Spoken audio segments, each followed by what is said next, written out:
আসসালামু আলাইকুম। আজ আমরা চলে এসেছি মালয়েশিয়ার অন্যতম সুন্দর এক প্রতীকী মসজিদ পুত্রাজায়া মসজিদে। আধুনিক স্থপত্য আর ইসলামিক ঐতিহ্যের এক অসাধারণ মিশ্রণ এই মসজিদ। চলুন একসাথে ঘুরে দেখি। পুত্রাজায়া মসজিদ, যাকে মসজিদ পুত্রা নামেও ডাকা হয়, ১৯৯৯ সালে এই মসজিদটি নির্মিত হয়েছিল। এটি পুত্রাজায়া লেকের পাশেই অবস্থিত, যা মসজিদটিকে আরও মনোমুগ্ধকর করে তুলেছে। মসজিদের গোলাপি রঙের গম্বুজ এবং দৃষ্টিনন্দন মিনার ট্যুরিস্টদের মুগ্ধ করে। মসজিদের অভ্যন্তরে ঢুকলেই আপনার চোখ আটকে যাবে এর অপূর্ব ইসলামিক নকশা আর কারুকার্যে। এখানে একসাথে প্রায় ১৫,০০০ মুসল্লি নামাজ আদায় করতে পারেন।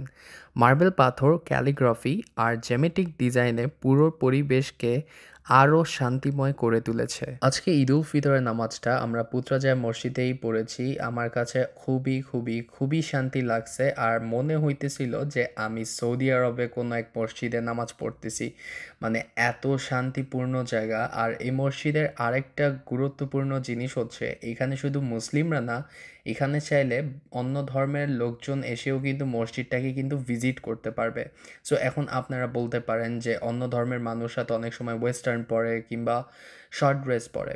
সো তাদের জন্য কিন্তু ডিফারেন্ট টাইপসের কিন্তু একটা ক্লোথ আছে, যেটা পরে কিন্তু আপনারা কিন্তু এই মসজিদে প্রবেশ করতে পারবেন এবং মসজিদটা কিন্তু আপনারা কিন্তু ঘুরে দেখতে পারবেন। সো পার্সোনালি আমার কাছে এই জিনিসটা খুবই ভালো লাগছে।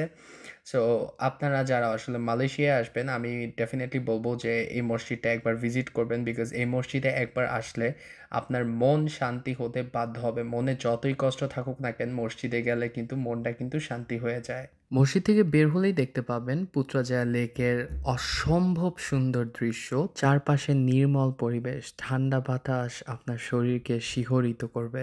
এই মসজিদ শুধু ইবাদতের জায়গা নয়, এটি মালয়েশিয়ার ঐতিহ্যের এক গুরুত্বপূর্ণ অংশ। যারা মালয়েশিয়ায় আসবেন তারা অবশ্যই একবার পুত্রাজায়া মসজিদ ঘুরে আসবেন। সো আজকের ভিডিও এই পর্যন্তই। হোপস আজকের ভিডিও আপনাদের কাছে ভালো লাগছে। ভালো লাগলে লাইক, কমেন্ট, শেয়ার এবং সাবস্ক্রাইব করতে ভুলবেন না। এবং ফেসবুক থেকে যা দেখতেছেন, kindly follow my page. So yup, আজকে আমরা তো দেখা হচ্ছে পরবর্তী ব্লগে। টিল দেন টেক কেয়ার, আল্লাহ হাফেজ। ও হ্যাঁ, ঈদ মোবারক।